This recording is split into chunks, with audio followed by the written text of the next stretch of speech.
TDP MLA కోట MLC అభ్యర్థుల ఎంపిక విషయంలో ఉత్కంఠకు తెరపడింది. పార్టీ అధినేత సీఎం చంద్రబాబు తీవ్ర కసరత్తు తర్వాత 3 స్థానాలకు ఎమ్మెల్సీ అభ్యర్థులను ప్రకటించారు. కావలి గ్రీష్మ, బేద రవిచంద్ర, బీటీ నాయుడుకు అవకాశం కల్పించారు. సోమవారంతో నామినేషన్ గడువు ముగియడంతో ఎంపిక అయిన అభ్యర్థులు తమ నామినేషన్ పత్రాలను సిద్ధం చేసుకుంటున్నారు.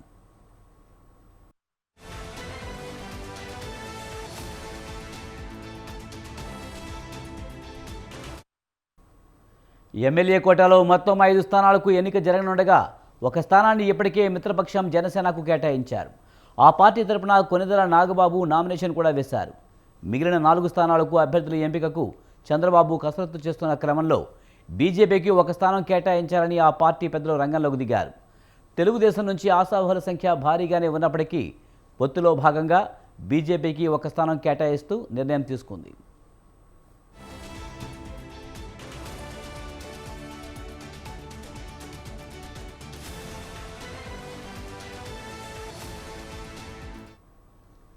ఈసారి బీజేపీకి ఒక సీటు ఇచ్చినందున సర్దుబాటు చేయలేకపోతున్నామని, 2027లో 3 ఎమ్మెల్సీ స్థానాలకు ఖాళీలు ఏర్పడుతున్నందున అప్పుడు అవకాశం కల్పిస్తామని ఆశావహులకు పార్టీ పెద్దలు సర్ది చెబుతున్నారు. దీంతో పిఠాపురం మాజీ ఎమ్మెల్యే వర్మ, మాజీ మంత్రి జవహర్, దువ్వారపు రామారావు, టీడీ జనార్దన్కు అధిష్టానం నుంచి ఫోన్లు వెళ్ళినట్లు సమాచారం.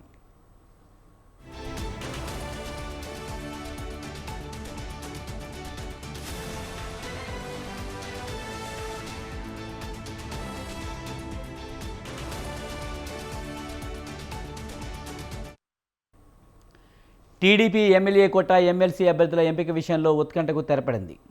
పార్టీ అధినేత సీఎం చంద్రబాబు తీవ్ర కసరత్తు తర్వాత 3 స్థానాలకు ఎమ్మెల్సీ అభ్యర్థులను ప్రకటించారు. కావలి గ్రీష్మ, బేద రవిచంద్ర, బీటీ నాయుడుకు అవకాశం కల్పించారు.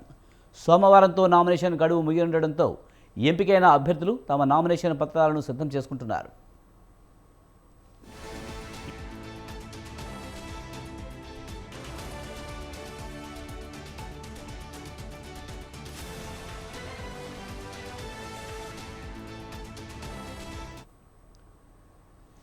ఎమ్మెల్యే కోటాలో మొత్తం 5 స్థానాలకు ఎన్నిక జరగనుండగా ఒక స్థానాన్ని ఇప్పటికే మిత్రపక్షం జనసేనకు కేటాయించారు.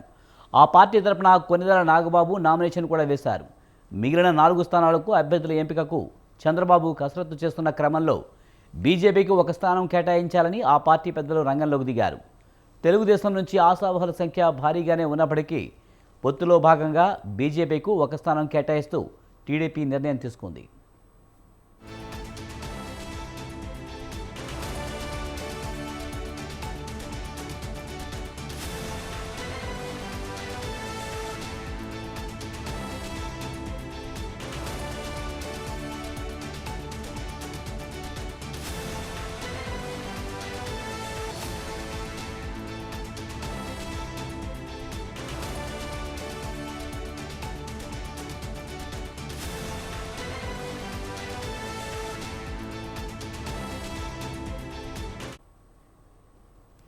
ఈసారి బీజేపీకి ఒక సీటు ఇచ్చినందున సర్దుబాటు చేయలేకపోతున్నామని, 2027లో 7 ఎమ్మెల్సీ స్థానాలకు ఖాళీలు ఏర్పడుతున్నందున అప్పుడు అవకాశం కల్పిస్తామని ఆశావహులకు పార్టీ పెద్దలు సర్ది చెబుతున్నారు.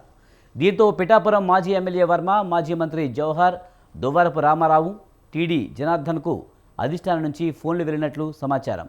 దీనిపై మరింత సమాచారాన్ని మా కరెస్పాండెంట్ రమేష్ అందిస్తారు. రమేష్, టీడీపీ ఎమ్మెల్సీ అభ్యర్థులను ఖరారు చేసినట్టు తెలుస్తుంది. పూర్తి సమాచారం ఏంటి? తెలుగుదేశం పార్టీ ఈరోజు ఎమ్మెల్యే కోట ఎమ్మెల్సీ స్థానాలకు సంబంధించి 3 అభ్యర్థులను ఖరారు చేసింది. మొత్తం ఆంధ్రప్రదేశ్ లో 5 ఎమ్మెల్యే కోట ఎమ్మెల్సీ స్థానాలకు సంబంధించి రేపటితో నామినేషన్లు ప్రక్రియ పూర్తి కాబోతుంది. ఈ నేపథ్యంలో ఈరోజు టీడీపీ అధినేత చంద్రబాబు నాయుడు పార్టీ సీనియర్ నేతలతో చర్చించిన తర్వాత అభ్యర్థులను ఖరారు చేశారు. తెలుగుదేశం పార్టీలో పెద్ద ఎత్తున ఎమ్మెల్సీ సీటు కోసం పోటీ ఉంది. అయినప్పటికీ సామాజిక సమీకరణాలను దృష్టిలో ఉంచుకొని చంద్రబాబు నాయుడు ఈ ఎంపిక చేసినట్టు తెలుస్తుంది. మొత్తం 5 ఎమ్మెల్సీ స్థానాల్లో ఇప్పటికే 1 జనసేనకు కేటాయించడం జరిగింది. జనసేన తరఫున నాగబాబు ఇప్పటికే ఎమ్మెల్సీ అభ్యర్థిగా నామినేషన్ దాఖలు చేశారు. ఇక తెలుగుదేశం పార్టీకి సంబంధించి ముగ్గురు అభ్యర్థులను ఈ రోజు సీఎం చంద్రబాబు ఖరారు చేశారు. ఎస్టీ సామాజిక వర్గానికి చెందినటువంటి గ్రీష్మకు ఎమ్మెల్సీ స్థానాన్ని ఆయన ఖరారు చేయడం జరిగింది. మాజీ స్పీకర్ ప్రతిభా భారతి కుమార్తె గ్రీష్మకు ఎమ్మెల్సీ సీట్ ను ఖరారు చేశారు. ఎస్సీ సామాజిక వర్గం, మాల సామాజిక వర్గానికి చెందినటువంటి మహిళకు కేటాయించడం జరిగింది. మరో 2 ఎమ్మెల్సీ స్థానాలను బీసీలకు కేటాయించినటువంటి పరిస్థితి కూడా ఉంది. బేదా రవిచంద్ర యాదవ్ పార్టీలో సీనియర్ నేతగా ఉన్నారు. చాలా కాలంగా తెలుగుదేశం పార్టీలో క్రియాశీలకంగా వ్యవహరిస్తున్నటువంటి నేపథ్యంలో ఆయనకు కూడా ఎమ్మెల్సీ యాదవ్ సామాజిక వర్గం నుంచి ఎమ్మెల్సీ సీట్ ను ఖరారు చేయడం జరిగింది. మరోవైపు బీటీ నాయుడు కూడా బోయ సామాజిక వర్గానికి చెందినటువంటి ఆయనకు కూడా ఎమ్మెల్సీ సీట్ ను సీఎం చంద్రబాబు ఖరారు చేశారు. అయితే ఇంకో సీట్ ను చివరి నిమిషంలో భారతీయ జనతా పార్టీకి ఇవ్వాలని సీఎం చంద్రబాబు నిర్ణయించినటువంటి పరిస్థితి ఉంది. దీంతో మొత్తం 5 ఎమ్మెల్సీ స్థానాలకు సంబంధించి 1 జనసేన, 3 తెలుగుదేశం పార్టీకి, అదేవిధంగా భారతీయ జనతా పార్టీ 1 ఎమ్మెల్సీ స్థానం నుంచి ఖరారు కాబోతున్నటువంటి పరిస్థితి కూడా ఉంది. ఇక ఇప్పటికే తెలుగుదేశం పార్టీకి సంబంధించి చాలా మంది సీనియర్ నేతలు కావచ్చు, అదేవిధంగా పార్టీ కోసం గత ఎన్నికల్లో టికెట్లు చేసిన వారు కూడా, త్యాగం చేసిన వాళ్ళు కూడా ఈసారి ఎమ్మెల్సీ స్థానాన్ని ఆశించడం జరిగింది. వీరిలో ప్రధానంగా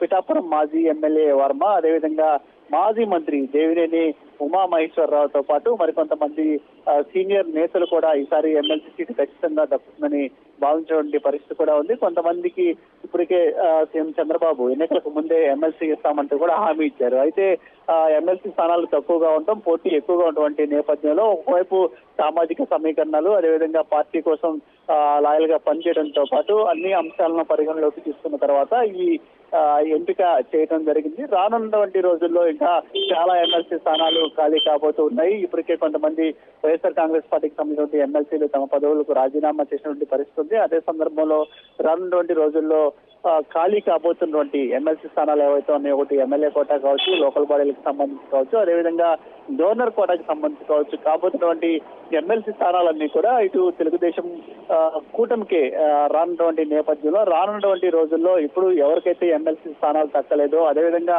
పార్టీ కోసం ఇప్పటిదాకా కష్టపడి పనిచేసిన వాళ్ళు కానీ టికెట్లు త్యాగం చేసిన వాళ్ళు, వీళ్ళందరికీ కూడా రానున్నటువంటి రోజుల్లో న్యాయం చేస్తానని కూడా సీఎం చంద్రబాబు అయితే హామీ ఇచ్చినటువంటి పరిస్థితి కూడా ఉంది. ఎవరికైనా ఇప్పుడు ఎమ్మెల్సీ సీట్లలో కొంత అసంతృప్తి ఉన్నా వారిని సీఎం చంద్రబాబు స్వయంగా వారితో ఫోన్ చేసి మాట్లాడి వారి బుద్ధిగించే ప్రయత్నం కూడా చేస్తున్నట్టు తెలుస్తుంది. సో మొత్తంగా అయితే ఎమ్మెల్సీ స్థానాలకు సంబంధించి కొంత తెలుగుదేశం పార్టీలో ఎవరికి దక్కబోతుంది సీటు, ఎవరికి ఎమ్మెల్సీ సీటు రాబోతుందనే అంశానికి సంబంధించి కొంత ఉత్కంఠ ఉన్నప్పటికీ ఆ ఉత్కంఠకు ఈ రోజు సీఎం చంద్రబాబు అయితే తెరదించినటువంటి పరిస్థితి కూడా ఉంది.